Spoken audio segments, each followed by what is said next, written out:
Swamiji, there's another topic which you have covered, and that is on intermittent fasting.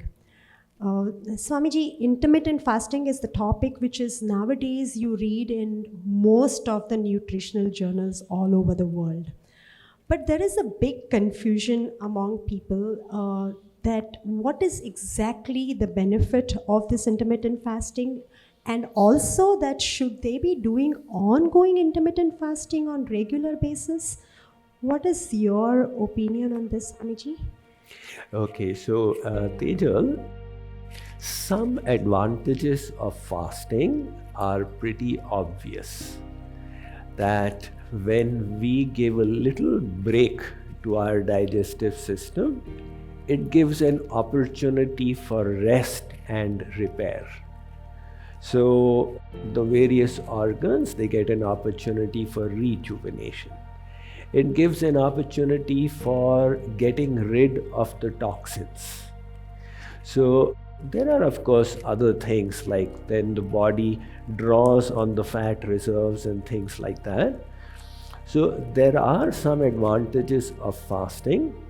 When that fasting becomes longer, like for example, religious fasts are done for 24 hours, it becomes counterproductive because weakness sets in. The body has its need for nutrients, and that need is not being met. And when the fast becomes even longer for 2 days, it then results in the production of acids, which is actually hurtful to the body. So over-enthusiasm in fasting is actually weakening to the body. Now, if we want to get the benefit of fasts and at the same time ensure we retain our bodily strength, then intermittent fasting is a nice via medium. And intermittent fasting does not need to be done on a daily basis. Some people do it. If your metabolism is that powerful that you are able to do it, that's great. But for majority of cases, it is unnecessary, it may be hurtful. Instead, you do it twice a week. So if you eat your last meal at 4 p.m. and the morning breakfast at 8 a.m., there's a straight 16-hour fast that you are engaging in. Now, if you do that twice a week, that is intermittent fasting. Recently, I came across another theory which is also worth considering, where you even instead of adopting intermittent fasting, you simply ensure that you fast for 12 hours every night. So 12 hours of fast every night, and that is why the morning meal is called break fast, right? You're breaking a 12-hour fast. So when you do it on a regular basis, then there's no need even for intermittent fasting. Thank you so much, Swamiji. I think one of the significant challenges these days, another one actually that we all face, and especially children, is the usage of digital technology, especially smartphones. And you've given beautiful tips in this book on social media detox. But when I started thinking, how do I practically apply it, I was thinking about WhatsApp, for example.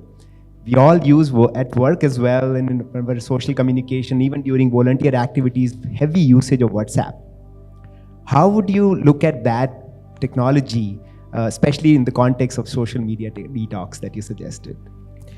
Yes, Ajay, definitely there's a lot of evil in society because of misuse of social media, and a lot of people feel victimized by social media.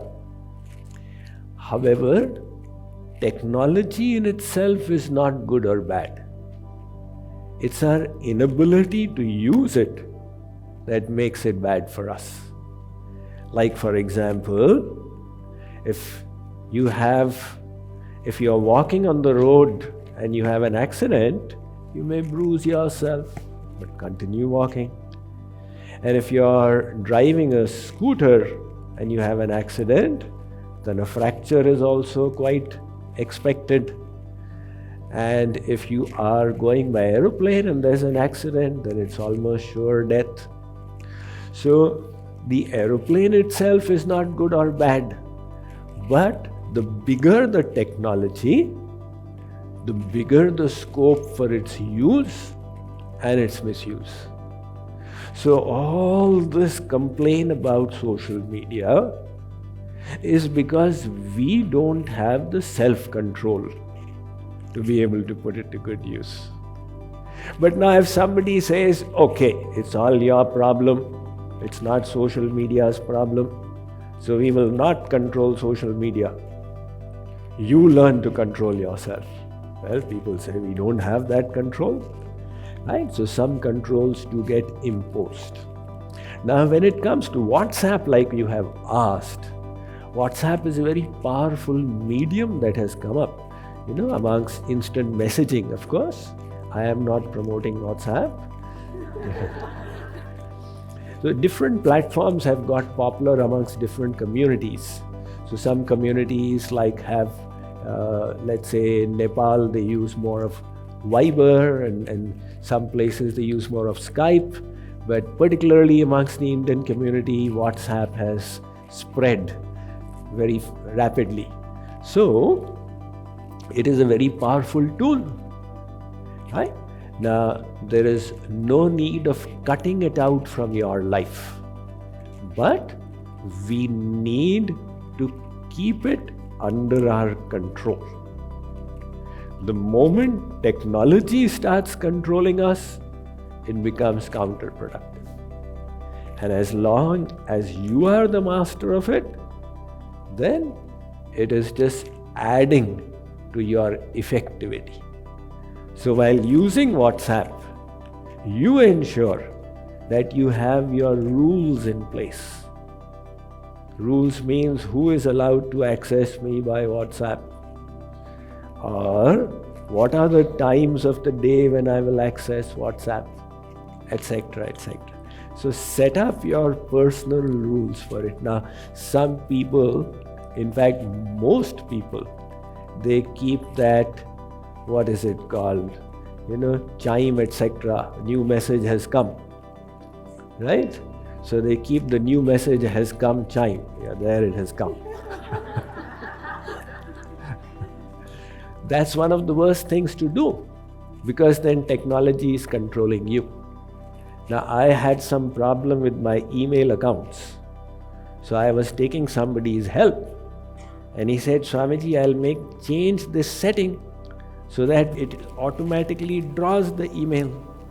I said, I don't want it. I will check for the emails whenever I wish to. And he said, you're the first person I've come across who has this setting, but it makes perfect sense. So absolutely, I'll check emails on my own terms, and why should it come by itself? When I want to, I'll check it. Right? So you stay on top of the technology and don't put it the other way around. Wow. Very practical, very inspiring. Thank you, Swamiji.